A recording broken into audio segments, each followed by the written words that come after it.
Let's jump right into Chapter 1 of this explainer, an introduction to the research analyst profession. If you've ever looked at the stock market and wondered exactly who is pulling the strings behind those massive investment decisions, well, you're in the right place. Today, we're taking a structured look at the professionals whose entire job is to decode the complex financial world for the rest of us. To really grasp what they do, I want you to think about the last time you bought a new smartphone. You didn't just walk into a store, point at the first shiny screen you saw, and hand over your credit card, right? Of course not. You probably compared a few brands, you checked the battery life, maybe weighed the camera specs against the price tag, all before finally making your choice. Believe it or not, that everyday process perfectly illustrates the core role of a research analyst. That exact routine of gathering information and weighing your options, that's what they do, just on a much, much grander scale. The job title itself is literally a breakdown of the role. You've got research, which is the meticulous collection of information from all sorts of sources, plus analysis, which is processing all that raw data to make high-stakes decisions.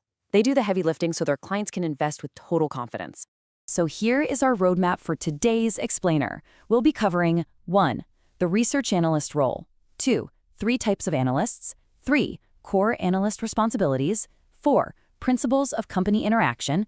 5. Communicating with clients. And finally, 6. Qualities of an analyst. All right, let's move right into Section 1, the research analyst role. We're going to look at the broad strokes of what this kind of financial detective actually does on a daily basis. The crucial thing to understand here is that a research analyst is essentially a professional selector. Their ultimate goal, to do a comprehensive, deep dive study on a company to evaluate its past performance, forecast how it's expected to perform in the future, and ultimately make a concrete recommendation: buy, hold, or sell. They act as the bridge between raw, overwhelming market data and an actionable investment strategy. But here's the thing: not all analysts serve the exact same audience. And that brings us to Section 2, 3 types of analysts. Let's see how this profession branches out into different career paths. The analyst ecosystem is generally broken down by a rule of 3. First up, we have sell-side analysts. They work for investment banks or broking firms, and they publish their research out in the public domain for everyday investors like you and me. Then we have buy-side analysts. These folks work for mutual funds, hedge funds, or pension funds, and they keep their research strictly internal. It's just for their own fund managers to use. Finally, we have independent analysts. They work for boutique firms and sell their customized, highly specific research for a subscription fee to institutions, regulators, or even individual investors. So knowing who they work for is one thing, but how exactly do they go about investigating these massive companies? Let's dive right into Section 3, Core Analyst Responsibilities. They use a highly structured top-down funnel approach. It's almost like a giant puzzle. Step 1 is understanding the broader economy. An analyst has to look at macroeconomic variables, things like inflation, interest rates, and overall economic growth, because, a rising or falling tide affects all ships. Step 2 means zooming into the specific industry. Different sectors face totally different challenges, so they have to study industry-specific regulations, competition, and consumer behavior. And finally, in Step 3, they put the individual company under the microscope. Now, when they're looking at that specific company, analyzing it isn't just about staring at spreadsheets all day. It requires a delicate balance of 2 dimensions.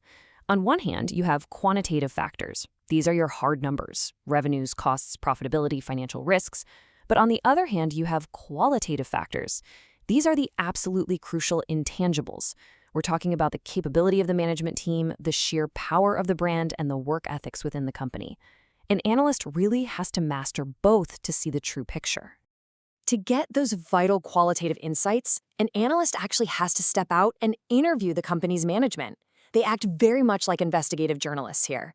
This requires strict adherence to Section 4, Principles of Company Interaction. Here's the catch, though. Company management is usually going to try and paint a very rosy picture to positively influence their stock prices. Because of this, an analyst must stick to strict rules of engagement. First, pre-meeting research. They have to study previous reports to know if the company actually met their past goals. Second, independence and neutrality. They must cross-verify claims and never, ever let bias cloud their judgment. Third, they leverage their network. Sometimes the best insights come from talking to suppliers, distributors, or competitors rather than the CEO. And fourth, clarity of questions. They have to go in with highly specific questionnaires to cut right through that corporate spin. Once the investigation is complete and the truth is uncovered, They have to present their findings. This brings us to Section 5, communicating with clients. The absolute golden rule here is transparency. The communication must be realistic and grounded in facts, not overly optimistic hype. The written language has to be simple and concise. And this is huge. If the analyst holds shares in the company they're reporting on, they absolutely must disclose that conflict of interest beforehand. Plus, any assumptions they made during their financial modeling have to be clearly stated. And finally, they need to avoid confusing financial jargon. I mean, if the client can't understand the report, the research is totally useless, right? So, we've covered what they do, who they do it for, and how they investigate.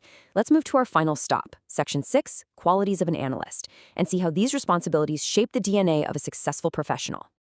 A truly great research analyst requires a totally unique hybrid skill set.